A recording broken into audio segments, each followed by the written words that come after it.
malam Bapak Ibu semua. Shalom, Kasih Tuhan, saya mau bersaksi tentang bagaimana Tuhan membentuk saya. Saya itu dulu sebelum ikut SDFKK, saya itu sulit tidur. Hampir setiap malam itu saya nggak pernah tidur.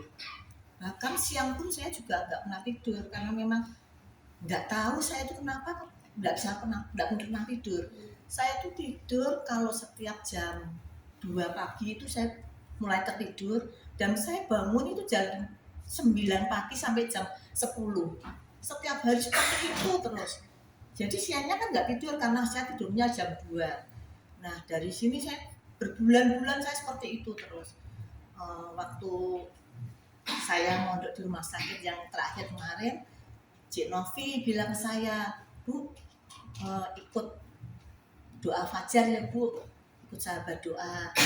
Coba Ibu sekali ikut, biar Ibu merasakan. Tak pikir saya itu jadi orang itu nggak enakan. Jadi saya bilang sama Cik Novi, ya Cik, saya cuma itu aja. Padahal saya dalam hati, ya saya aja bangunnya siang terus karena tidurnya kan jam 2. Saya cuma mengiyakan aja. Terus benar, setelah saya dari rumah sakit, saya coba nih untuk ikut sahabat doa itu seperti apa sahabat. Saya baru mulai awal itu saya cuma sambil tiduran. Ada doa-doa, ada pujian, ada Pak Bu menyampaikan firman Tuhan, saya cuma ya sama tiduran aja, nggak merespon. Besoknya saya ketemu Cik Novi lagi, Bu gimana, enak tuh Bu? Saya juga nggak enak lagi nih, diaji saya cuma seperti itu, padahal saya tuh nggak mudeng apa-apa, saya cuma diaji sini. Saya ikuti sehari, 2 hari, sampai 3 kali itu saya ikut sahabat doa itu cuma sama tiduran aja. Jadi nggak kayak gimana gitu, nggak ada gerengnya, nggak ada rasa apa gitu. Ya itu ini jujur. Terus hari keempatnya itu saya mulai dalam hati saya berbicara sendiri. Lah ketemu sama Tuhan kok tiduran, kok nggak sopan banget seperti itu. Hari keempatnya saya mulai duduk nih, sama ngantuk-ngantuk. Ini sampai 4-5 hari sampai seminggu saya seperti itu, duduk terus. Tapi meskipun sama ngantuk-ngantuk saya berusaha mendengarkan firman Tuhan. Nah setelah hari berikutnya saya baru nggak tahu ya, ini mungkin Roh Kudus yang menggerakkan saya. Jadi sejak saat itu saya tuh nggak pernah bangunnya itu saya teratur. Jam 3:30 saya mulai bangun. Saya mulai mandi, bersih-bersih, saya mulai teratur. Mungkin ini yang menggerakkan juga Roh Kudus, mungkin hati saya juga ingin benar-benar ketemu sama Tuhan. Nah, setelah seminggunya itu, setelah saya mandi, duduk mengikuti ibadah, saya baru merasakan itu benar-benar hadirat Tuhan ya, benar-benar membentuk saya. Khotbah-khotbah Pak Fu itu sering mengena ke saya. Jadi saya semakin hari semakin jatuh cinta dengan sahabat doa. Amin. Setiap hari saya bangun pagi 3:30 saya sekarang sudah seperti kayak orang dibangunkan seperti itu.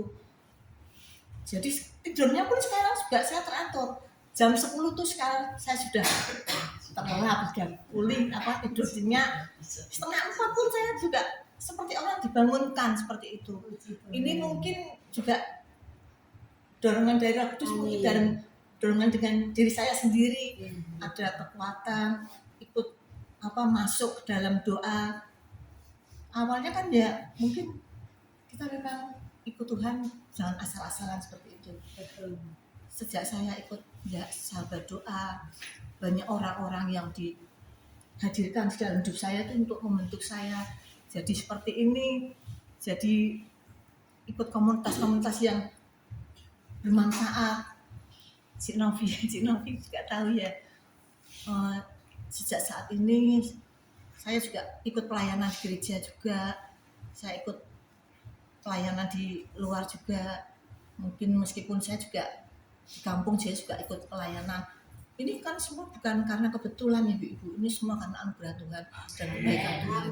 Meskipun saya di rumah itu sendirian, tidak punya siapa-siapa, saya tidak pernah takut karena ada Tuhan di samping saya.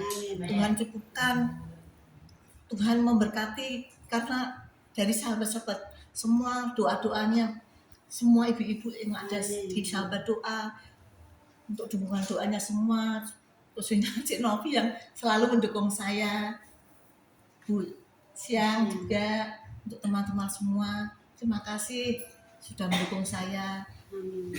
Terima kasih juga untuk Pak Fu yang khotbahnya selalu mengenai saya.